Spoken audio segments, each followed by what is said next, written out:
I was out on a training ride yesterday and kind of struggling and also feeling very panicked about how far along my training is. And kept thinking to myself, well, I shouldn't feel so bad in February. I still got plenty of time.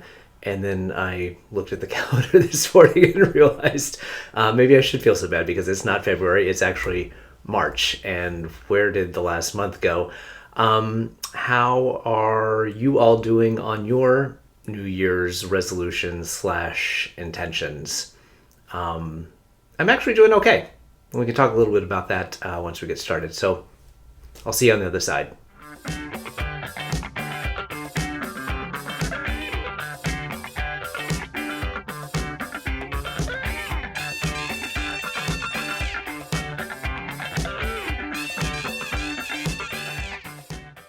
Welcome, everyone. Thank you so much for joining me here at Gary Knits, Gary Rides, a Craftivism podcast at the intersection of making things and doing good.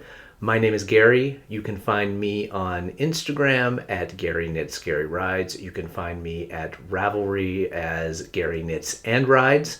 I am a knitter. I am also a crocheter and a cyclist with AIDS Lifecycle, which is a 7-day, 545-mile journey from San Francisco to Los Angeles on bicycles, raising money for the life-saving work of the Los Angeles LGBT Center and the San Francisco AIDS Foundation.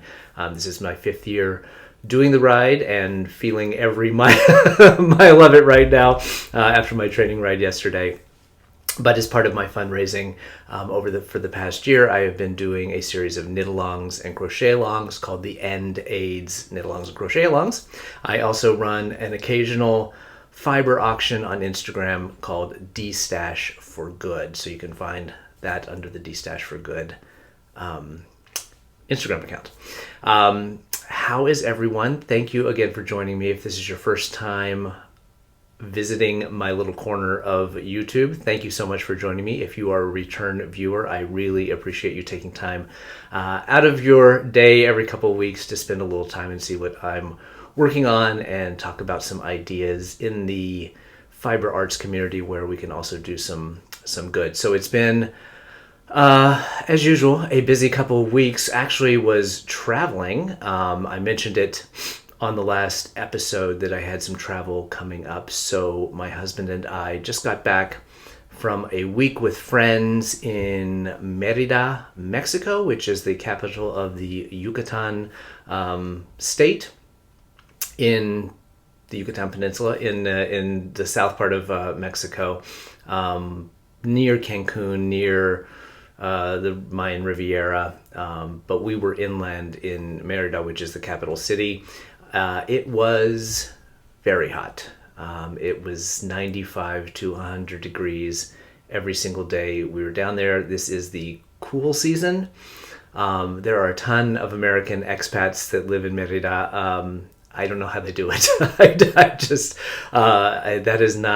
It is not for me. I need some cooler temperatures, and depending on where we were during the day, we were able to escape to some air conditioning in the heat of the day. But the place we were staying was not particularly well set up for hanging out during the middle of the day and staying cool. There was air conditioning in the bedrooms, but the main part of the house was not well insulated and not air conditioned. So we just kind of sat around and tried to stay still during the heat of the day. But we saw some cool stuff. We went to some Maya ruins. We went to Chichen and to Uxmal, both of which were very cool. And thankfully, on the day we went to Chichen, which is just very, very wide open space, that it was a bit overcast, and so it wasn't quite as unbearably hot as it was the rest of the week. And then the highlight for me was we got to take basically a half-day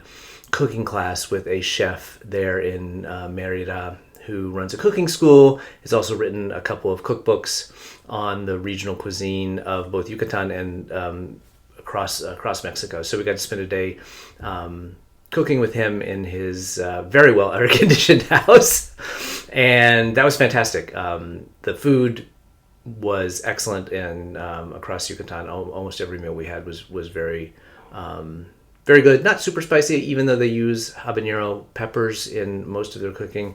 They're able to balance that out with some citrus and things like that that kind of deaden the heat a bit. So very tasty. Got to spend time with two of our best friends, so that was really the reason for going down there. So it was a long trip in terms of travel. It was supposed to be about 7 hours round trip each way, because we had to go through Dallas to get down there. But the return trip got delayed at every stop, so it ended up being more like 12 hours, which is just more time for knitting for me. Interestingly, Mexico is one of the places that is notoriously difficult to travel with knitting needles and crochet hooks. So I read a lot online about how many people had gotten their needles confiscated, especially if you were traveling with metal needles. I've never had a problem anywhere else in the world, but I have not been to Mexico since I've been actively knitting. And so I was really worried that I wasn't going to be able to get back on the plane with projects. And given that there were two pretty long plane rides, I really, really wanted to have some projects to work on. And so I packed all of my metal tips in my checked luggage, and I specifically had two projects that were on wooden needles, one of which were interchangeable. So I took the tips off and brought a bunch of pencils with me. And so in my carry-on bag, I put the tips of the interchangeable needles in with a bunch of pencils, and then just kind of stuck the other, which were little short, a circular bamboo set, just kind of stuck that in there in the kind of pen case section of the carry-on bag, and it worked. I made it through security without any problem, and thankfully I did, because flights got delayed and I had lots of time to knit. So that all worked out, and I was able to start and finish an entire project while I was waiting around for planes, and I'll show you that in a minute. So that was our trip to Mexico, and got a lot of knitting done, a lot of FOs to show this week, which is awesome. And the other big thing that happened over the last couple of weeks was we wrapped up the Winter 23 edition of the End AIDS Knitalongs and Crochetalongs. So we had our shawl Knitalong, socks Knitalong, and a shawl Crochetalong, all of which wrapped up at the end of the month.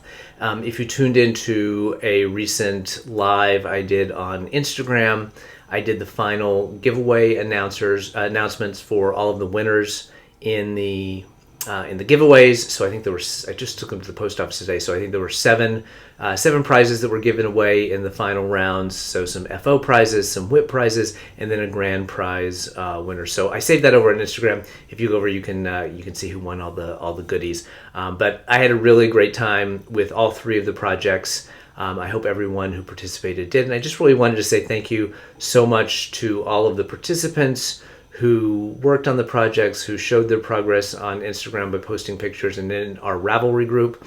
But more importantly, I wanted to thank the dyers and designers who raised their hand and said they wanted to help out with this project and donated their designs and help with yarn kits. So Maggie from Yarnaceous Fiber, who designed and dyed yarn for the reconstructed shawl, which I am wearing my FO now. I'll take it off and show you the full glory of it in just a minute. But Maggie designed the shawl and dyed the kits for it. As I've said before, I went a little bit off book and used some of my stash for some of the minis rather than do the rainbow that she had planned out. And then on the sock side, Joanne from Snowy Thistle Knits and Laura from Always Be Kind Yarn, who designed and then dyed yarn for the Resolutions and Resolution Light socks. These sock Knitalongs are always so popular. I think we've had more participants in the sock category than we've had for any other single sort of project that we've done over the past year and a half in the Knitalongs and Crochetalong. So I love seeing everyone getting so excited about the socks, and so I'm going to make sure that at least once a year, each season, we're going to have a sock component, because people really seem to get into it. And these were absolutely beautiful cabled socks. I did mine in the worsted weight. I absolutely love them, especially as the weather remains relatively chilly here. They're nice to put on in the evening just to have around the house. And then on the crochet side, Austin of Austin's Crochet designed the It's Better shawl, an Antarja crochet shawl pattern, and the yarn kits were dyed up by Joshua and Dwayne of Louisiana Yarn Guys. So thank you all so much. It was a real joy to work with each and every one of you, and I really just appreciate the support that you've given this project. So that wrapped up. The prizes are all shipped off to the winners, and I'm taking a little bit of a breather before we get into the next Knitalong Crochetalong, which we might as well start there in terms of the rest of the kind of admin things for this week. So the spring Knitalong and Crochetalong. Last year we called it spring cleaning, but I think that the Needles at the Ready guys have a spring cleaning mal that they do every year. So this year we are calling it Choose Your Own Adventure. The way that it works is a little different than my typical Knitalong and Crochetalong. So there's no specific project, no specific yarn to use. It is work on whatever you would like to work on. There will be knitting category and a crochet category, but you can work on whips, you can work on something that's been in your queue for a long time, you can start a new project, you can swatch for a project, literally anything you would like to work on.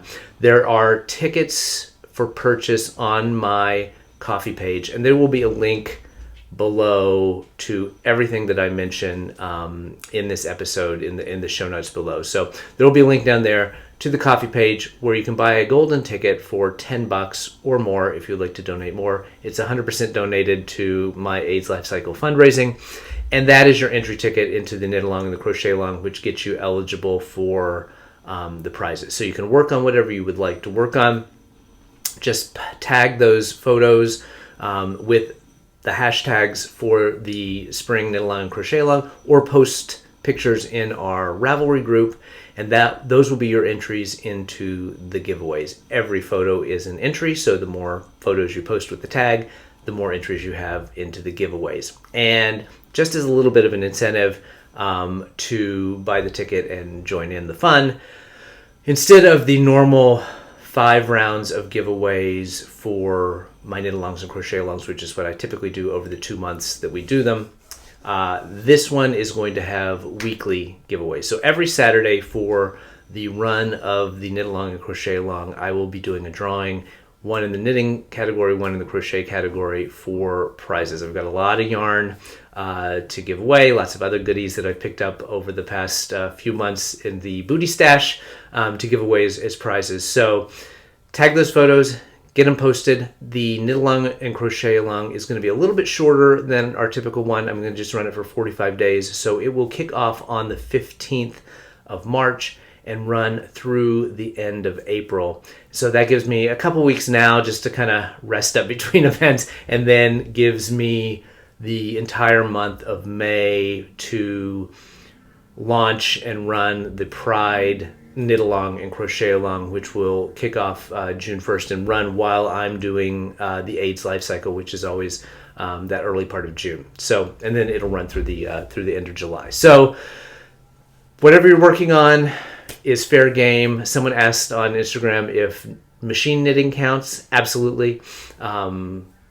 Test knitting counts. You can double dip, and I highly encourage double dipping in other people's make-alongs, and just have fun. And we're also going to be continuing our weekly Zoom calls. So every Tuesday evening at 4 p.m. West Coast time, 7 p.m. East Coast time, Valerie of Creations by Valerie hosts a Zoom call for folks that are participating in the Knitalongs and Crochetalongs, or basically anyone can join in. It's a fun group, very laid back and chilled. We just sit around and kind of show off what we're working on, and talk about what acquisitions we made and stuff like that. So that information is listed down below. It's also pinned to the top of my Instagram feed, so you can find it there every Tuesday evening. We'd love to have you join us.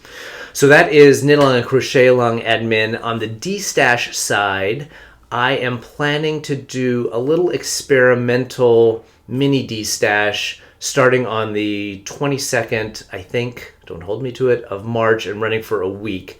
Mainly it's going to be my stuff, but if you're interested and you want to hit me up on Instagram, if you have a handful of items that you would like to help me out with some of these experimental things that I'm working on in terms of how the auctions run and how things get listed, and I just want to kind of see how things flow before we do our final full-blown auction, which will happen later in April. And that'll be a more typical one where there will be, several hundred items, and it will run for, almost 2 weeks to give everyone a chance to bid there. But there's just a couple of tweaks that I wanted to make in the process that I think will help smooth things out, maybe make things a little bit easier to shop.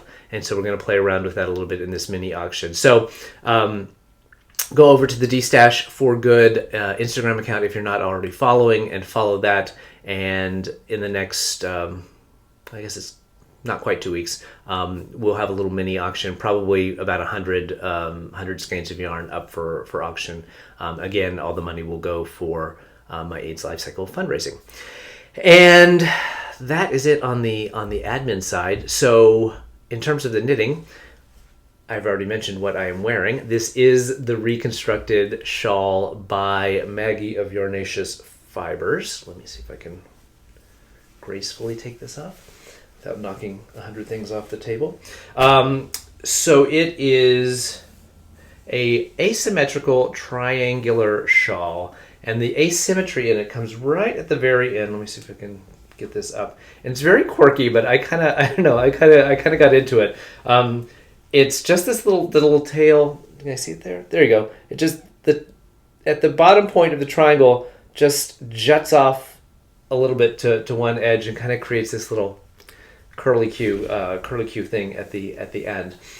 It was 2 skeins of the main color, which is called Greige, for obvious reasons. And Maggie had said that you only were going to use about 150 grams of it. I haven't weighed what was left, but I used the better part of the 2 full skeins. Now, excuse me.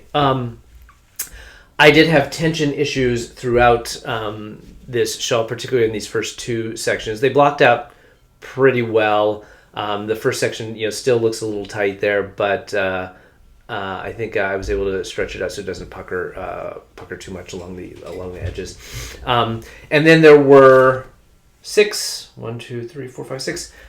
mini skeins that she had put in the kit. Hers, again, was sort of a muted rainbow, and I went through my stash and grabbed some minis mainly from Treehouse Knits, from Lauren's Cocoa collection. Let me see if I can get the colors right. The bottom one, or the last one there, is Carnation. The sort of dusty pink is Coco's Bows. Then Antique Vase. Then Albrije, I think that's what it's called, Albrije. The orange is from Seismic Yarns, was a mini from Ava. And then the yellow, back to the Cocoa collection, is Marigold. So I really loved how it turned out. It's a perfect size, I think. It's a really great lightweight shawl, which again, for us here in Southern California, is nice to have. And in fact, we're going to the theater tonight, and maybe I will just wear it with me to the theater.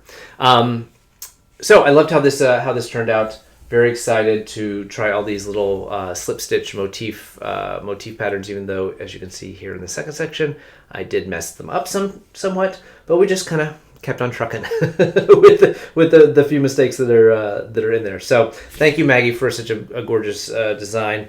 It's been fun to see all of the different takes on this and different colors that people have chosen. I always get this wrong. Shannon, Must Hike, Must Eat, or Must Eat, Must Hike. If you go to her her Instagram account, she did a two-tone version of it in a gray, pale gray, and a pale yellow, and is absolutely stunning. I love, and that was one of the things in the pattern. Maggie said, if you could definitely do this as a two color shawl and just have the contrast color where all the slip stitch patterns happen, and that turned out amazing. And I think that would be a really fun way to do the pattern in sort of a more tonal and just very subtle colorway. So that was my FO number 1. I took it on the trip and was down to the final section. This pseudo rib. It's not really ribbed because it's slip stitches, but it looks like ribs. And then I left off the bind off for the return trip because this was the project that was on the long interchangeable with the wooden tips, and so I knew I wanted to have those wooden tips to carry with me on the plane, because that was the best chance I thought I had of getting knitting needles out of Mexico. So I took this and did the I-cord bind off on the plane ride home, and it was perfect plane knitting because I was just able to sit there and listen to an audiobook and do my I-cord bind off. Or actually, I was watching movies, I think, at that point. But I mentioned up the top about New Year's intentions, and I meant to mention this when I was talking about the trip, because I was also able to move forward on one of my intentions, which was to read more books this year. And I actually finished one and have almost finished my second book, Who Am I?, of the year. So the first book I finished was called Oryx and Crake. It is sort of a dystopian novel from Margaret Atwood. I think it's the first in a trilogy. I don't know if I will read the other two. I'll probably just need to see how they were received. I enjoyed it. I love sort of, I don't know what it is about me, but I sort of love a dystopian novel. Maybe it's the times we are living in. But it was, sort of in the same kind of vein as a Parable of the Sower or something like that, where, there's been a catastrophe and there's just a handful of survivors left. But it was told from this very unique position of a guy who was sort of a eyewitness to and almost participant in the events that led up to the sort of decline of civilization. And very quirky and lots of world building and things like that. So I really enjoyed that. And then the second one, because I had said that one of my goals was, out of the 10 books that I'm hoping to read for the new year, that 2 or 3 of them would come from this grouping of sort of more classics over here. And the one that I chose on the recommendation of someone in the comments of a prior episode was Little Women.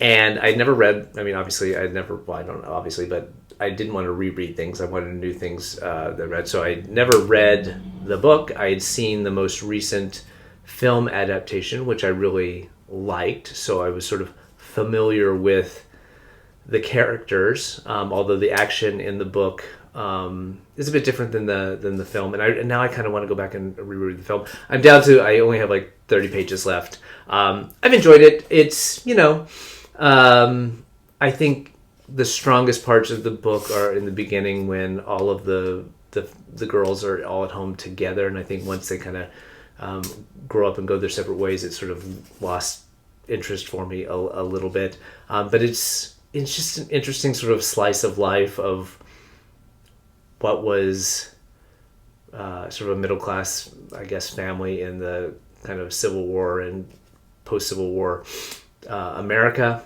Just some of the things that the girls get worried about and concerned about are just very quaint, I suppose, at this point. But it was nice. I mean, I think I was talking to my sister, and I think that the character of Joe, I think, is sort of interesting to think about in sort of more of a modern context, because I think my sister, her observation on having finished the book, I think relatively recently, it was like, oh, so Joe is trans. And I could definitely see how that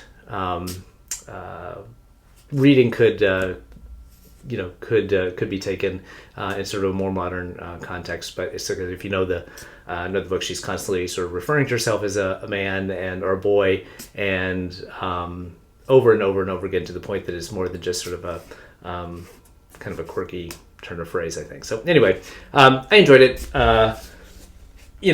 Don't know that it's one of the classics of literature, but it was a fun read.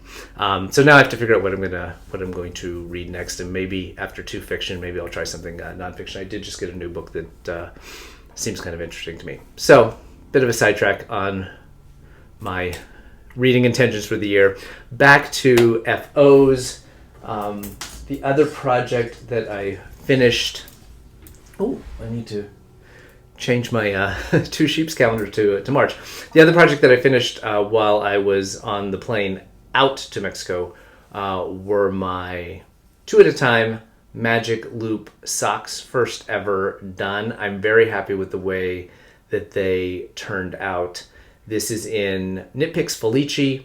The colorway is Fiesta. Again, I did them 2 at a time, cuff down, magic loop on US 1 needles. And I mean, there's a few little holes that I probably should go back in and kind of patch up. But again, I'm very happy with the way they turned out. One of the balls of this yarn had been previously knit up into almost a finished sock, and so I ripped it out. So it was a little kinky, and that kind of messed around with the gauge, I think, a little bit, or at least the way that the stitches looked out. So I did wash and block these. I'm gonna run them through the gentle cycle and then in the dryer to see if I can tighten them up a little bit. I finished these up and then was moving on to how do I want to do my next pair of socks. And I think on the last episode I mentioned that I was really interested in trying the 2 socks in 1 method that Sophia Talley, the Drunk Knitter, has written a book about. And I have the book, and I did start those.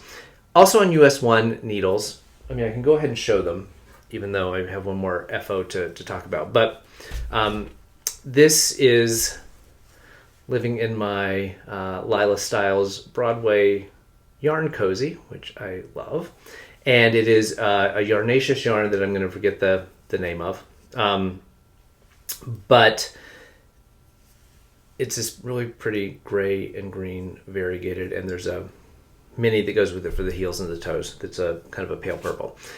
So I'm doing it on 9-inch circular needles, and if you've read the book, you know you basically knit a giant tube, and then your places where you've marked, and you cut in for cutting the sock in 2 and cutting in heels and toes. Also a US 1, my gauge is significantly different on these 9-inch circulars versus the magic loop, and I really can't account for it. So if I remember correctly, I think, and I did the math and everything for those socks at like 7.5 stitches per inch, which led me to a 64 cast on. So I just assumed that it would be, if not exactly the same, fairly similar. And so I cast on for 64 stitches here. You can see how much difference these 2 socks are in size. The gauge here is like 9, so it's like a stitch and a half per inch difference. And I'm not really sure how to account for that big of a difference. So these probably, one's going to be too big or one's going to be too small. I'm not sure which, because I haven't actually even tried on those other socks yet. So is this something that happens to everyone, different methodologies, even though you're using the same needle? The only other thing I can think of, and I'm going to talk about why I might think about that in a minute, is that I'm just getting more comfortable working with these tiny little needles, and that has sort of gotten me back to a more normal for me gauge that assuming that this tighter gauge is the more normal. I have to say I like this fabric better, and if I need to go up to a 72 stitch cast on and maintain this fabric, I think I would prefer to do that. But very strange that there's that big of a difference, to me at least, in the gauge. But I'm really enjoying this. I mean, this is, again, I couldn't bring these on the plane because they were the metal tips, and I was afraid of having them confiscated. But this is absolutely perfect portable travel knitting, because large stretches of it are just round and round and round and round. As long as you're not, and I'm sure once you've done it a couple times, even those little rounds where you're inserting lifelines and waste yarn in, etc., become very easy to do on the run. So I'm enjoying this process. This one is going to get a little bit of a timeout, and I'll explain why in a minute. But it is nice to have, if like tonight we have a car ride into the city for theater, where I'll be able to knit at least while it's still light. So that is the second FO are the socks, and then you got to whip with that second round of socks. The last FO that I had, I said I started and finished a whole project while waiting for delayed planes.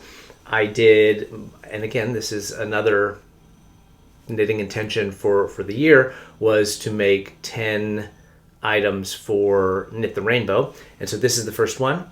This is called the Dude Hat, and it is by YarnCats&T is her Instagram handle. I'm doing this in yarn that I got actually in the last D-Stash for Good auction. It is Felici, Knit Picks Felici worsted. The colorway is Time Traveler. And it was really fun, really quick knit, done on US 8 needles. I think if I were going to do it again, that's just what I had with me. Those were the other wooden needles that I was able to take on the plane. I think if I did it again, I would probably do it on a slightly smaller needle. It'll make a slightly smaller hat, but I think that's okay, just to kind of tighten it up again. No, I did not do a gauge swatch, so I just started, and I assume it will fit someone's head. But a really, really fun, simple kind of broken rib stitch pattern, and I think the colorway's cute for what I paid. Was probably $1.50 a skein for the for the yarn on the D-Stash sale. So I've got 4 skeins of various colorways of this Felici worsted, and I think those make great hats. Although I may make mittens out of one set. So that was my other FO, the Dude Hat by YarnCats&T in Felici worsted. So in terms of whips that I was able to start since I finished some things, one you saw, which is the 2 socks in 1. The other one that I started while I was on the trip was this hat. So this is the Sprocket hat by Megan Nodeker, who is Pip and Pin on Instagram. Let me see if I can get that. There we go. And if these colors look familiar, it is because they are the leftover yarn that I had from my exploration station shawl that I made. One of the friends that we were visiting in Mexico, or traveling with in Mexico, was the recipient of the exploration station shawl.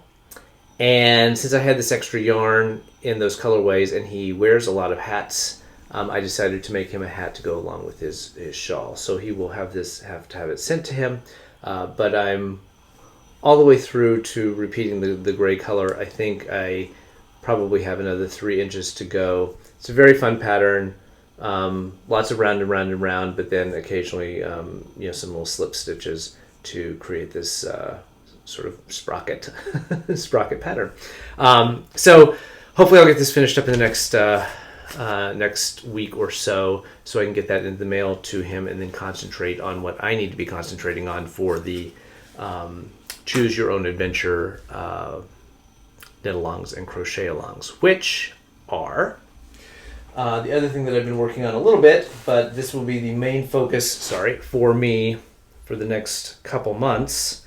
And this is the Windy City Blanket by Pearl Soho. I'm doing it in Malabrigo Rios in 3 colors, in 4 colors, although only 3 of them have been used so far. I'm a bit behind on this. I had visions of trying to get a square a week done, and I'm only on square number 2, so I'm a little bit behind on that. But this, like I said, is going to be the main focus for my Choose Your Own Adventure Knitalong and Crochetalong, at least until I get to the halfway point. This is a graduation present for a friend of ours who is graduating from high school this year, and she is going to be able to take this off to college with her. And she picked out the colors and she picked out the pattern. I am just the interpreter or the maker of what she wanted. Really fun pattern, really very, very well written pattern inside it, clever in how it's constructed, but perfect TV knitting because it's just garter stitch with decreases on one end. So you've just got these triangles that you're making and then attaching. It is as portable as it's going to get because it is a knit as you go, and it's going to get increasingly large. So it's going to be relegated to sitting by the couch and working on it while watching The Last of Us or the new Perry Mason or whatever it is we're watching at the moment. So that is the Windy City blanket by Pearl Soho, and that is going to be my focus. The other thing that I'm going to be focusing on during this Knitalong and Crochetalong is actually a crochet project. I can't tell you too much about it, but I can show you the yarn. I can't tell you who it's by, but it is very springy. Very much reminds me of sort of Easter eggs, like colored Easter eggs. They used to make with those little tablets in the vinegar. And so this is the yarn that is going to be used in the Pride Crochetalong, or this is the kits that are going to be done. And I am doing a sample knit of that project for the Pride Crochetalong. So it's an existing pattern, which is why I'm not going to tell you what it is. And we just need to get a sample of it made in the yarn that the designer picked out for the Crochetalong. So that should be really fun. It is going to be some new skill for me to make this particular item, and I'm going to start swatching for it I think tonight just to make sure I can get gauge and then start working on it. Hopefully it works out pretty quickly. It's kind of open work, so it should work up relatively quickly if I don't have to rip things out over and over again, because I'm not as strong a crocheter as I am a knitter, and new things often require multiple attempts before I finally can get it right. So that's going to be the other big project that I'm working on during the 45 days of the Crochetalong, because I'd like to have that available to show when we launch the Knitalong and Crochetalong. So sorry about that. Someone came to the door and the dog started going crazy, as she does. Anyway, that is just about it for the knitting and crocheting content. I do have a couple of things that are waiting in the wings. So if I make some more progress on the blanket or finish up the sample crochet for the Pride Crochetalong early, I do have a couple of things that I've got teed up to start working on. One of which actually kind of ties in a little bit to acquisitions. So I don't think I've shown this before, but I have been talking about wanting to knit my first for me sweater this year, with the goal of it being a Rhinebeck sweater that I can take with me on my planned trip to New York Sheep and Wool. And it's obviously going to be a navy sweater because I have like 4 navy sweater quantities of yarn. But the one I think I've decided on, excuse me, is this Shibui Knits. It is their Haven line, obviously Shibui now going out of business. This is an 80% merino, 20% cashmere. And I had several skeins of it that I thought was enough to make the sweater that I wanted it, but it was just kind of on the cusp of being enough, and so I decided that I would search for a couple more skeins, and I got them, and amazingly enough, from 3 different yarn shops, got like 3 skeins, and they were all in the same dye lot that the original skeins that I had were. So that was kind of lucky happenstance. I thought I was going to have to alternate skeins. But anyway, the sweater that I have decided on to knit is the painted honeycomb sweater from Stephen West. And I'll post a picture of it here. But it's typically done with the main color of the body of the sweater and then the inside of the little honeycomb pattern in 4 or 5 different contrasting colors. When my sister was here recently, we went through the entire stash and we were looking for things that might go well with this sort of navy blue.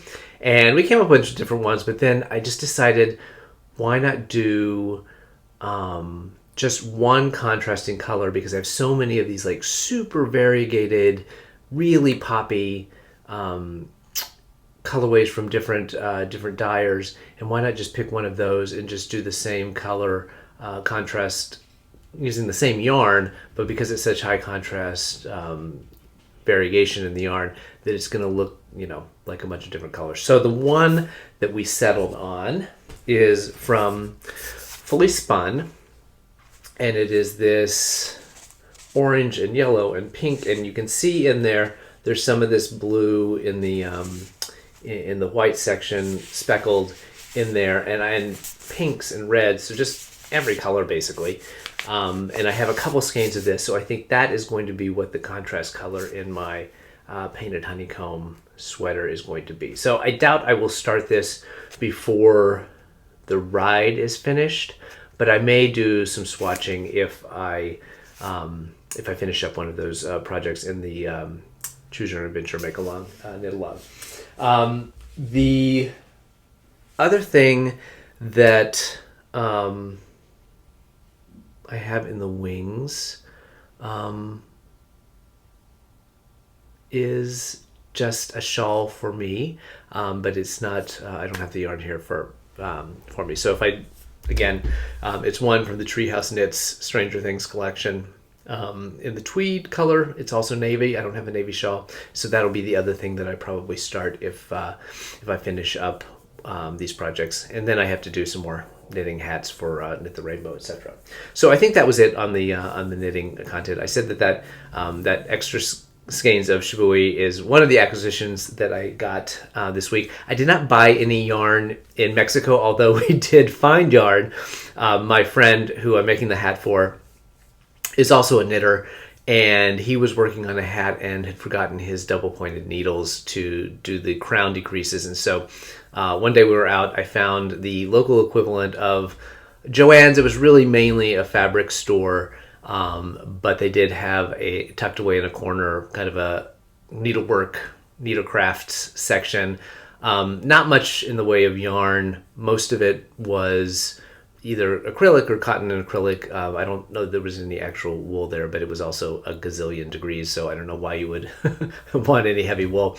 They had a ton of needles, and so we were able to find him his double-pointed needles, but there wasn't anything there that I thought merited souvenir on, because it was all stuff that you could buy, here in the States at your Joann's or Michael's. So I didn't get any yarn on vacation, but I did have some yarn waiting for me when I got back. Most notably, my Magpie Fiber Society quarterly yarn came through. In this one was in their Swanky DK, which is an 80-10-10 MCN blend. And this, if you're not familiar with the Magpie Fiber Society, every quarter they come out with 2 colorways, a speckled and a variegated, and you get to choose one of each or 2 of one, 2 of the other. This time I chose one of each, and there are these really pretty pinks and a little bit of browns. I wish it had been, I don't know if you remember well, I had put together a fade from some yarn that that I had gotten, and it kind of ended with this pink and gold color, and I was missing a step in the fade.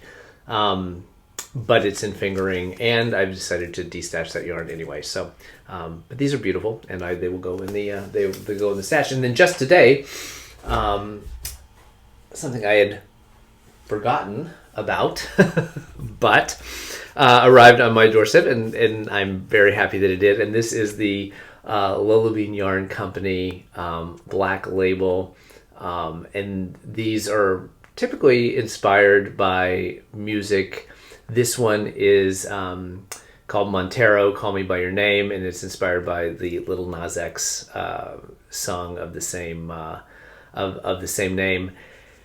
And people are wild. Adela posted something yesterday about how once people found out what usually these things are kept a secret until they get they start arriving in people's mailboxes, but I think last week or so she showed a little bit of sample and then started hinting at what the inspiration was, and people got wild and complaining about Little Nas X and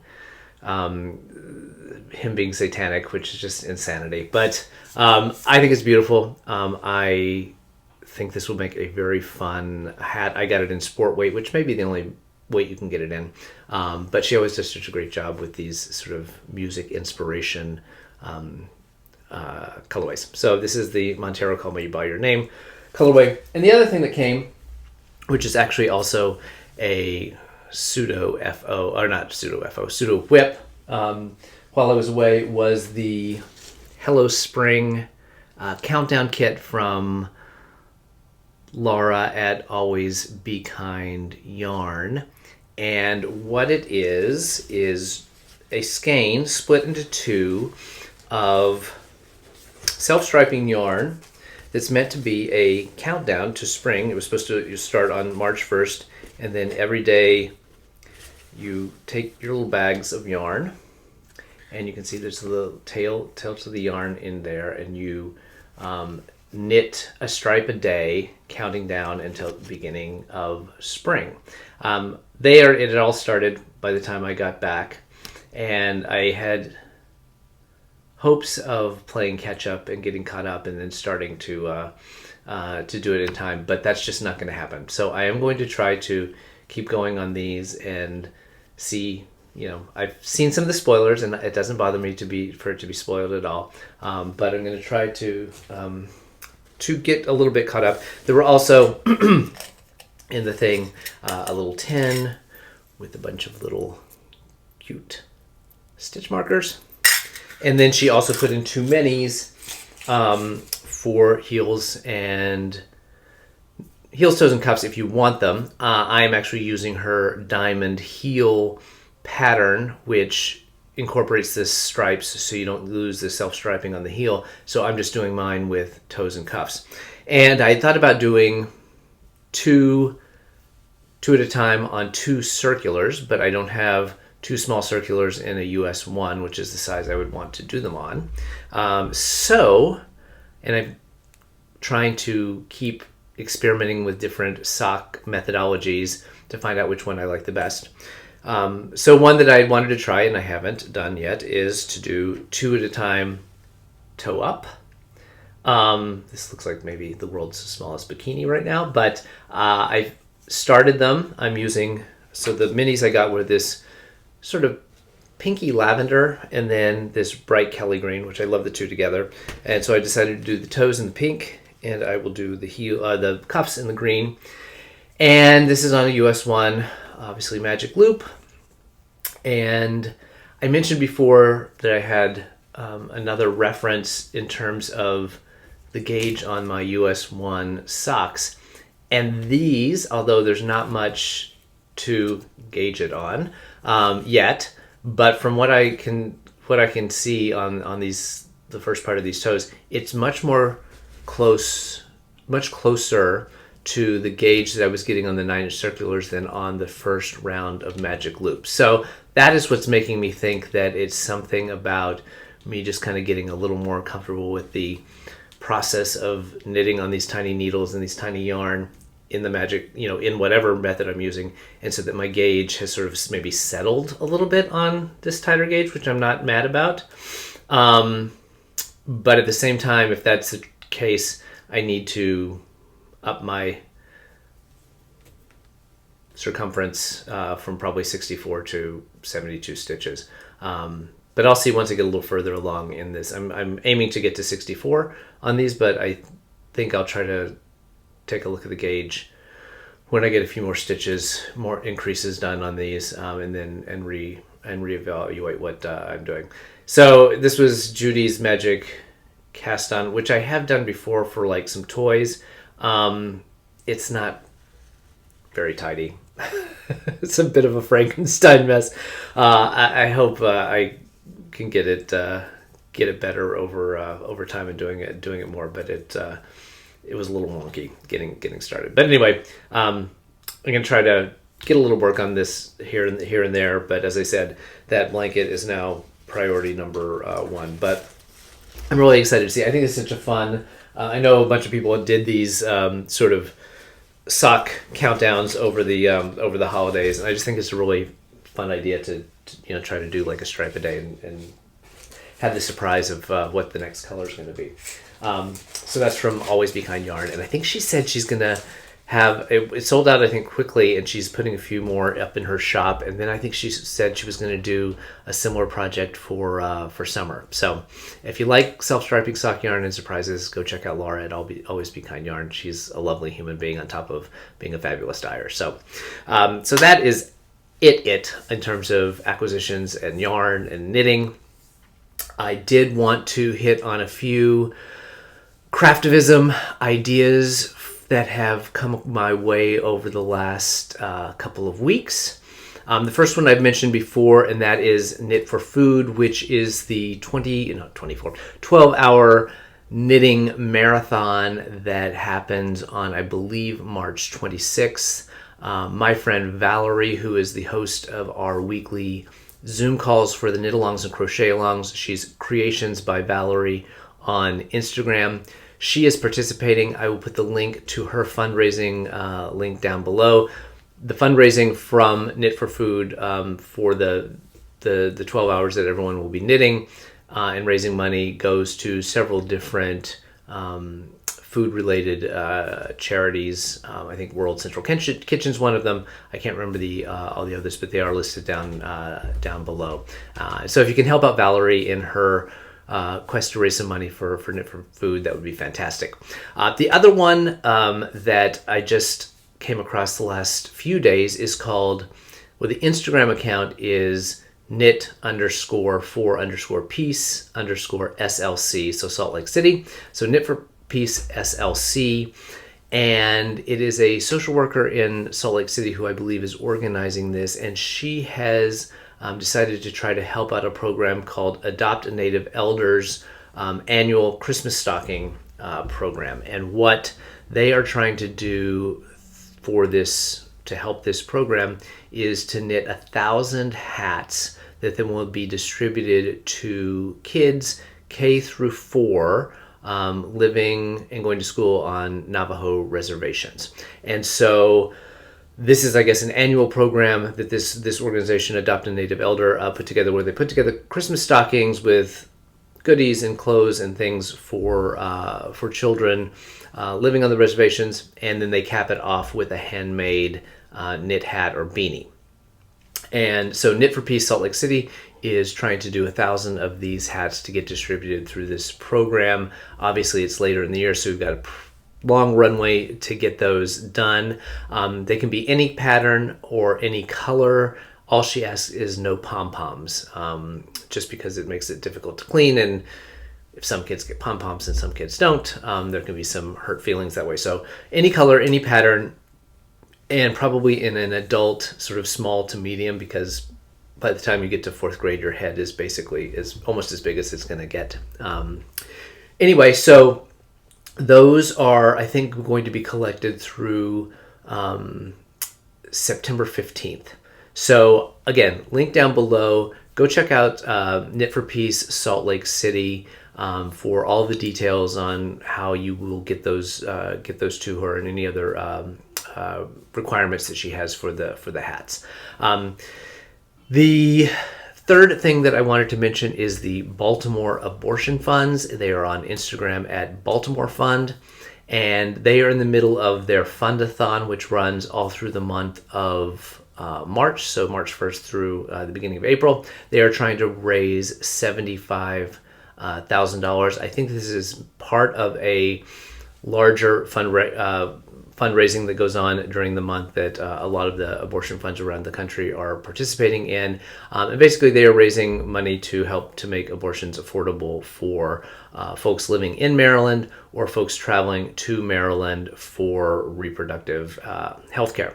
So a link down below for a donation fund link, or if you want to set up your own fundraiser for them, they have resources and ways to help you through that process. So that's Baltimore Abortion Funds at Baltimore Fund on Instagram.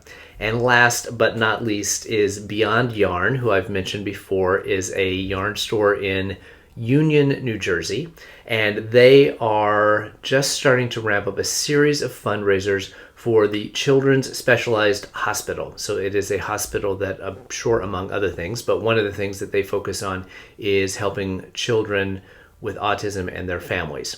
And so Beyond Yarn is doing a series of fundraisers. You can go to their Instagram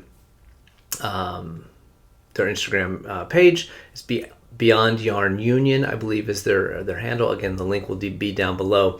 But one of the things that they're doing is collecting granny squares of any shape, of any size, and they're going to assemble those into blankets to be distributed to children being served by Children's Specialized Hospital. So that's the first phase of what they're doing. So you can either make an entire blanket or just individual squares, and then they will piece them together. One thing that they did mention is to try to avoid wool or any other fiber that might be an allergen to an individual. So I would assume that acrylic or cotton acrylic blends would probably be the preferred fibers to be using to make your granny squares. You go to their website, to their Instagram page, to find out about how to get those to them.